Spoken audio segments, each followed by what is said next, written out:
You ask Tiger to calculate. This deals with linear inequalities with one unknown. The final result is x smaller than -2. Let's solve it step by step. Group all constants on the right side of the inequality. Subtract 6 from both sides.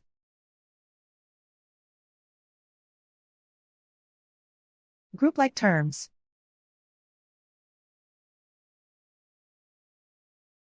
Simplify the arithmetic.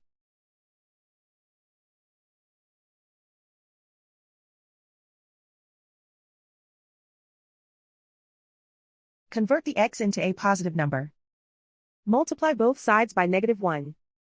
Whenever you multiply or divide by a negative, reverse the inequality sign.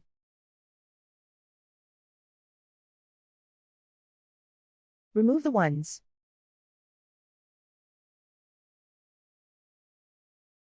Simplify the arithmetic.